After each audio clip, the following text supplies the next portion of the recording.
ஐபிஓல எப்படி பதிவு செஞ்சா நிச்சயமா கிடைக்கும் அப்படின்ற பாவம் மனுஷன் ரொம்ப நாளா ட்ரை பண்ணி கிடைக்கல போல இருக்கு. ஐபிஓல கட் ஆஃப் பிரைஸ்ல வாங்கலாமா அல்லது குறைந்தபட்ச விலையில் வாங்கலாமா? நிறைய பேருக்கு இந்த ஐபிஓல கிடைக்கவே மாட்டேங்குது சார். ஏன் கிடைக்காது? ஏன் கிடைக்கும்? ஐபிஓ வந்து ஒரு லாட்ரி மாதிரி கார்த்தி. அது இப்போ சமீபத்துல இதுல 2-3 காரியங்கள் நம்ம தெரிஞ்சு கொள்ள வேண்டும். நம்பர் ஆஃப் பார்ட்டிசிபேட்டிங் இன்வெஸ்டர்ஸ் வந்து அவ்வளவு அதிகம் இப்போ இல்லையா? ஆமா, ரீட்டைல் கோவிட் நிறைய ரொம்ப இன்வெஸ்டர்ஸ் வந்திருக்காங்க. எல்லாம் ஆன்லைனா வேற வந்து. ஸோ எந்த ஒரு ஐபிஓ போட்டாலுமே அதுல பார்ட்டிசிபேஷன் வந்து ரொம்ப பெரிய அளவுல இன்க்ரீஸ் ஆகிட்டே போகுது. ஸோ பார்ட்டிசிபேஷன் இன்க்ரீஸ் ஆகும்போது நம்ம ஒரு லாட்ரி சீட் வாங்க மாதிரி. இப்போ 10 பேர் தான் ஒரு லாட்ரி சீட் வாங்கினா 1 in 10 உங்க ப்ராபபிலிட்டி, ரைட்டா? அதே 1 லட்சம் பேர் அந்த லாட்ரி வாங்குறாங்கன்னா 1 in 1 lakh chances of you getting allotment also very low. You understand the problem இல்லையா? ரைட்.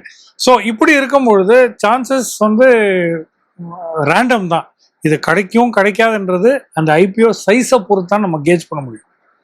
ஐபிஓ வந்து ரொம்ப பெரிய சைஸ் ஒரு ஐபிஓ வந்துச்சுன்னா டெஃபினட்டாக possibility is much better.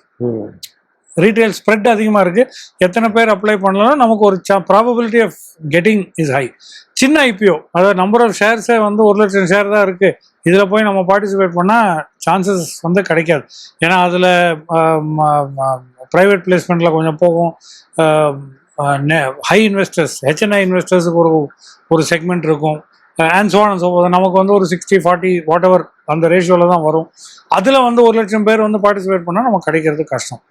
Apply பண்ணும்போது கட் ஆஃப் ப்ரைஸில் போடுறது தான் புத்திசாலித்தனம். குறைந்தபட்ச விலையில் போட்டிங்கன்னா சம்டைம்ஸ் ரிஜெக்ட் ஆகும். ஏன்னா நீங்கள் 90% ஐபிஓஸ் நீங்கள் எடுத்து பார்த்தீங்கன்னா கட் ஆஃப் ப்ரைஸில் தான் அலாட்டே ஆகும். பங்குகள் வந்து அலாட் ஆகும். லிஸ்ட் ஆகிறது எங்கன்றது வேறு, பட் அலாட் ஆகிறது வந்து கட் ஆஃப் ப்ரைஸில் தான் அலாட் ஆகும். ஸோ அப்ளை பண்ணும்போது கட் ஆஃப். 3வது, அந்த ஐபிஓவில் நான் பார்ட்டிசிபேட் பண்ணலாமா வேணாமன்றது நீங்கள் யோசிச்சு செயல்படுங்க. That is my next important thing. ஏன்னா சந்தையில் லிஸ்ட் ஆன பிறகு நீங்கள் அதே பங்குகளை நீங்கள் வாங்கலாம். ஐபிஓவில் தான் கிடைக்கணுன்றதெல்லாம் ரூல் கிடையாதுல்ல. நீங்கள் லிஸ்ட் ஆன பிறகு அதை இன்ஃபேக்ட் சமீபத்தில் ஆன நிறைய லிஸ்ட் ஆன கம்பெனிஸ் வந்து கட் ஆஃப் அதை லிஸ்ட் ஆஃபர் ப்ரைஸை விட குறைந்தபட்சம் இன்னும் குறைய ப்ரைஸில் தான் லிஸ்ட் ஆயிருக்கு. So that means you become sensible, you can buy it cheaper after listing. Correct. So அதையும் நீங்கள் பண்ணலாம். அவசரப்பட்டு நம்ம ஐபிஓவில் கிடைக்கல அப்படின்றது நீங்கள் வருத்தப்பட வேண்டாம். பார்ட்டிசிபேஷன் கூட வெயிட் பண்ணி நீங்கள் முதலீடு செய்யுங்க.